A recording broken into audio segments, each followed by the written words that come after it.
Pemerintah mempercepat pembangunan pembangkit listrik tenaga surya atau PLTS di berbagai wilayah Indonesia sebagai bagian dari upaya mewujudkan swasembada energi nasional.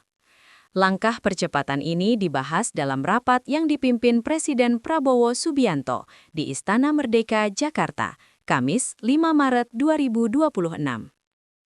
Menteri Investasi dan Hilirisasi sekaligus Kepala Badan Pengelola Investasi Danantara, Rosan Ruslani, mengatakan pemerintah akan memprioritaskan pembangunan PLTS dengan kapasitas awal 13 gigawatt dari total rencana 100 gigawatt. Program ini ditargetkan menjangkau desa-desa di seluruh Indonesia, dengan tahap awal difokuskan pada wilayah yang telah memiliki jaringan distribusi listrik. Selain itu, pemerintah juga mencatat masuknya investasi besar untuk mendukung ekosistem industri tenaga surya dalam negeri, termasuk pembangunan pabrik panel surya senilai 1,4 miliar dolar Amerika Serikat, dengan kapasitas produksi hingga 50 gigawatt yang ditargetkan rampung pada akhir tahun ini. Sebagai bagian dari pengembangan teknologi, pemerintah juga telah menyiapkan prototipe PLTS berkapasitas 1 megawatt di Kabupaten Sumeneb yang dikembangkan oleh Danantara. Proyek percontohan ini akan ditinjau oleh tim pemerintah untuk selanjutnya dikembangkan di berbagai daerah di Indonesia. Presiden Prabowo juga mendorong percepatan pembangunan PLTS melalui berbagai skema pendanaan, baik dari dalam negeri maupun kerjasama dengan pihak swasta yang memiliki teknologi energi surya dan baterai. Pemerintah berharap program ini dapat memperkuat ketahanan energi nasional sekaligus mempercepat transisi menuju energi bersih di Indonesia. Pertama mengenai pembangunan dari PLTS untuk solar di beberapa desa tadi. Sebenarnya ingin hampir di semua desa, tetapi tadi diprioritaskan mungkin di daerah-daerah yang memang sudah punya distribusinya. Jadi kurang lebih dari usulan tadi awal 100 megawatt mungkin ada 13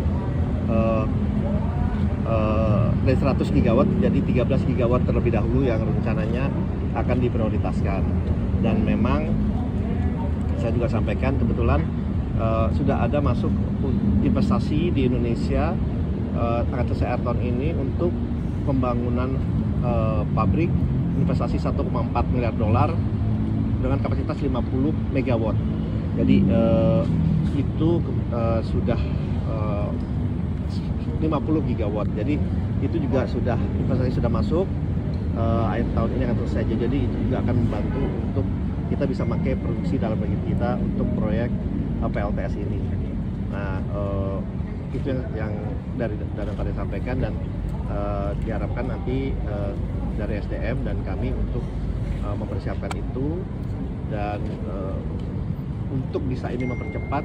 Kebetulan dari Danantara sudah ada satu prototipe untuk pembangunan PLTS ini di daerah Sumeneb yang kebetulan baru selesai sebesar 1 megawatt. Nah itu juga prototipe itu akan ditinjau, akan dilihat langsung oleh tim baik oleh SDM dan juga Mendikti untuk kemudian itu bisa di roll out. Nah memang dari Bapak Presiden memberikan arahan agar bisa pembangunan ini dengan beberapa opsi pendanaan yang itu diminta untuk kami melihat dan mempelajarinya strukturnya bekerjasama dengan baik dengan dalam negeri maupun dengan pihak swasta yang punya teknologi dan mempunyai kemampuan dari sisi solar dan baterainya. Nah itu pembicaraan dari yang tadi berlangsung yang fokusnya ada di situ. Ya kemudian memang ada hal-hal lain mungkin sudah dibahas oleh Pak Ariel. Jadi sebenarnya fokusnya sih adalah itu sih pembahasannya dari kami dan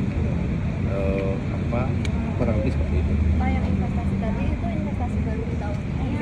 Oh enggak, itu sudah investasi tahun 2025. Tapi kan pembangunannya itu memakan waktu kurang lebih hampir 1,5 tahun lah ya. Dan akan selesai insya Allah pada tahun 2026 akhir pembangunan. Nilai investasinya Pak? 1,4 miliar dolar. Ya, 1,4 miliar dolar. Itu dari luar sama di dalam negeri Pak? Itu investasi ke dalam negeri. Investasi ke dalam negeri, maksudnya investasi dari FDI ya, Foreign Direct Investment yang sudah dimulai tahun 2025 pertengahan dan targetnya akan selesai pada tahun akhir 2026 ini. untuk pabrik Oke. PLTS berarti Pak. Terima kasih ya. Terima kasih Pak.